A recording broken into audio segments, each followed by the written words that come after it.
Okay, next up, Jerry Couey, Republican candidate for County Commissioner, District 3.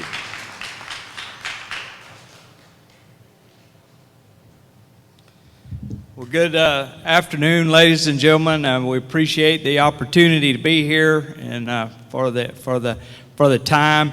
I'm going to start out right in the beginning because I want to talk to Mr. Nichols right here. Mr. Nichols, I want to tell you that I've been talking about clean water in Santa Rosa County for a long time, not just because I started running for office last year.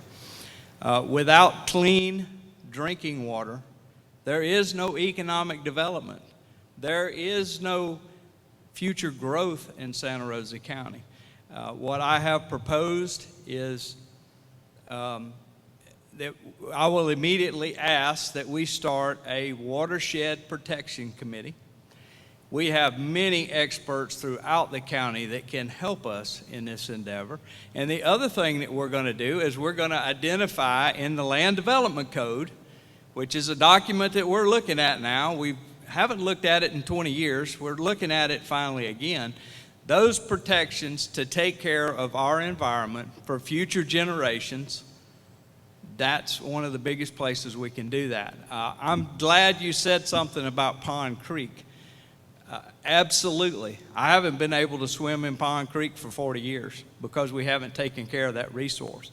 And what I'm going to ask you, as part of the youth of America, to reach out there and find other people to bring that voice to the top so that the adults in the room will start paying a little more attention to the environment also. So I appreciate what you had to say there, and I appreciate your commitment about that. That's very important. I want to take a moment to thank the very patient Mrs. Couey. I laughingly told her that today, let's give her a round of applause. Today, we've actually spent more time together than we have since last October in one single day. Pretty impressive to be in one room at the same time. We're almost done, Mrs. Couey, about 10 more days, and we'll have the answer. Folks, I've been very blessed. I was blessed with parents that taught me right from wrong. They gave me corrections when I needed them. I was also blessed with grandparents that taught me a lot. My grandparents owned Couey's Fish Camp on Ward Basin Road. And I'll tell you a little secret about Mrs. Couey, or Mama Couey as we referred to her. She was an excellent fisherman, but I want to assure you of one thing. The grass got cut, the dock got fixed, the chickens were fed, and the cow was taken care of before you had leisure activities. And the point I'm making is that I learned a work ethic from Mama Couey. Playtime came after work time. Many great stories I could tell you about that life experience. My grandparents lived in the north end of the county, Hosea and Lily Sasser, and I'll tell you, I share a little bit about them. My grandfather always planted a family plot of food, but once again, here's the work ethic that comes in. You picked the crops for your family, and you picked everything up, and you got everything taken care of, and then you got your trip to Coldwater Creek and watermelon that afternoon. But work was taken care of before anything else. I have truly been blessed by the number of people in my life, coaches, mentors, teachers. It's just been an absolute a wonderful life. But I often say, born by chance, but live here by choice, and one day I will be buried here. This is the county I love, and I want to be a part of this. I want to share with you, because this is kind of like a resume for a job. I'll tell you about myself. My parents started a pet shop in, I was 11 years old, 1971. They opened a pet shop in Santa Rosa County, named Jerry's Tropicals, and eventually expanded it to 2 stores. And I worked in that store at 11 years old. I was already selling things. I was already working with customers. and eventually took a bigger role in that.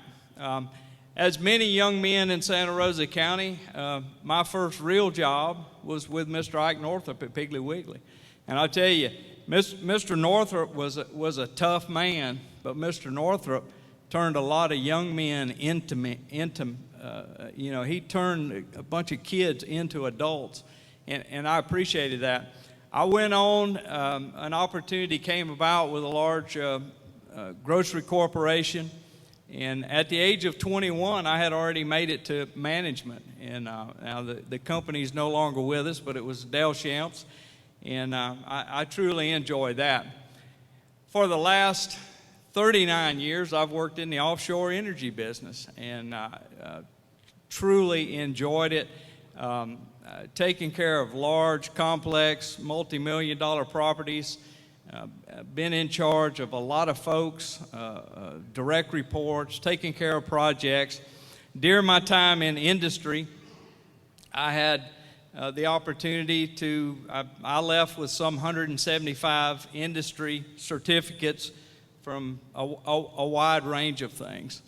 I tell you all those things to let you know that I understand, and I've had a wide variety of experiences in my life. I'll tell you, the last 15 years, I was in charge of 2 major structures, direct reports of anywhere from 3 to sometimes as many as 70 people with an annual budget of $12 million, and I was responsible for the budgeting, for the spending, for the safety, environmental inspections. So I think I bring a lot of the table for that. I want to share with you something that's deeply personal to me. In 1973, I made a decision to turn my life to Jesus. And I'm going to tell you, I'm not a perfect man. I work every day to be a better person. But I hope that my light has shined and that my good deeds, you should know that I'm a Christian. I want you to know another thing, and it's been batted around a lot in this campaign. I will tell you that in 2016, I was the co-chairman of the Trump campaign. I didn't know if he could win or not, but I was on the locomotive of the Trump train. I handed out some of the first signs that was handed out in Santa Rosa County. And he has been a good president, and I expect him to continue to be a good president. I worked very hard in that campaign. I also want you to know that the First Amendment is very important to me. And I will share with you that I've been recognized at the local level, at the state level, and nationally for my work to protect your First Amendment right. But let me say this, I clearly understand that the Second Amendment is why we have the First Amendment.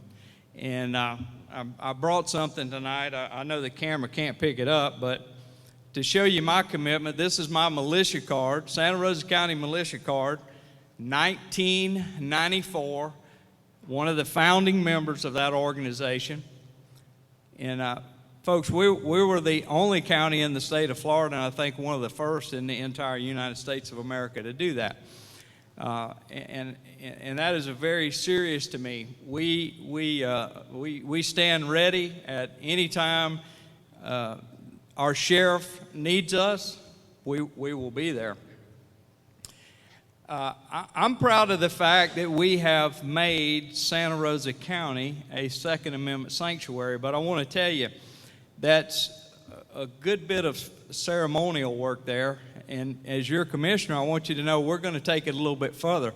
We know that our Second Amendment rights are always under assault, and there are many things that we can do. We need to have laws in our county that can be enacted that will protect us from unfair taxation of ammunition or a number of other things. So I want to make sure that we take that next step. I'll tell you, I want to share with you that and a lot of people have heard me say this before, actions speak louder than words. And that means a lot to me. A lot of you received a mailer from me. My mailer about running for office is really about what I've already done for you. And it's a pattern of what I'm going to do for you in the future. For 20 years, I have been your citizen watchdog, and I've worked on a lot of many issues across this county. I'll tell you one that I think was most important was in our economic development organization, Team Santa Rosa. They were spending $600,000 a year of your money, and they had very little to show for it. And to add insult to injury, they were violating the Sunshine Law, not having open meetings, and you couldn't get open records from them. I took that on. It took about 6 years to change that organization out, to get rid of them. I am very happy to tell you that I was also on the committee that decided how economic development was going to be done in the future, and we've been going the same direction since 2012. In Santa Rosa County, before COVID, was actually a full percentage point below our neighboring counties in unemployment. Now, we still need better job growth, and I will quickly identify that we have a lot of underemployed people. And everybody that's running for school board and everybody that's on the school board and everybody that's running for superintendent has already heard me tell them that Jerry Couey, as county commissioner, is going to partner with our school district because it's a team effort. We need them, they need us, and I think it's very important that we move that way. For the last 20 years, I've fought against higher taxes. Now, I'll tell you, you've probably got a lot of flashy stuff that's been sent to your house that says, well, heck, I'm for lower taxes. Well, I'd like to point out to you that in 2004, when the BOCC tried to increase your millage rate, me and my friends filled the room to capacity. It was standing room only. There was some 380 people in the commission boardroom. And I would like to also point out to you that since that event, nobody's talked about raising your millage rate, have they? I think we sent a clear message to them on that night. In 2005, an attempt was made to have a 1-cent sales tax. I didn't agree with it. I was in a green truck that time, but it was the same yellow sign with no new taxes in the back of it, and I got out there and I made sure that it didn't happen. And most of our new residents know the blue truck with the yellow sign that says no new taxes in it. I did not agree with a 100% increase in the sales tax after they had only had it for 2 years. So most of you waved at me because I stayed 5 months out on the road, Highway 90, Highway 98, and Avalon Boulevard, and I worked Facebook for everything it was worth, and you all agreed with me. 67% against. That was the right thing to do. So to say you want lower taxes, that's fine, that's great. I think almost anybody would say that. But I've put the rubber on the road. You have lower taxes because I've taken the bull by the horns. I've got out there and fought against it and stopped it from happening. Finally, I've worked to ensure that you have open government. Folks, look, it's almost weekly that I have to deal with something where somebody's asked for public records and they get hassled about it. I got hassled this week. I will be having a conversation with the county attorney. It's unacceptable. We know what the rules of the road are. I think I have clearly demonstrated over 20 years that I have your best interest in heart. I'm retired now. I'm financially independent, and I don't owe one single person a favor. My opinion is not going to come into play on how I vote. We have multiple sources available to us on how we can find out what the citizens want, and that's how I'm going to vote, folks. I will represent you, the silent majority, which you have sorely been needing for over 20 years. My name is Jerry Couey, County Commissioner, District 3. If you'd like to learn more about me, go to COUEY2020.com, and I appreciate your time. All right, Jerry Couey, Republican candidate for County Commissioner, District 3.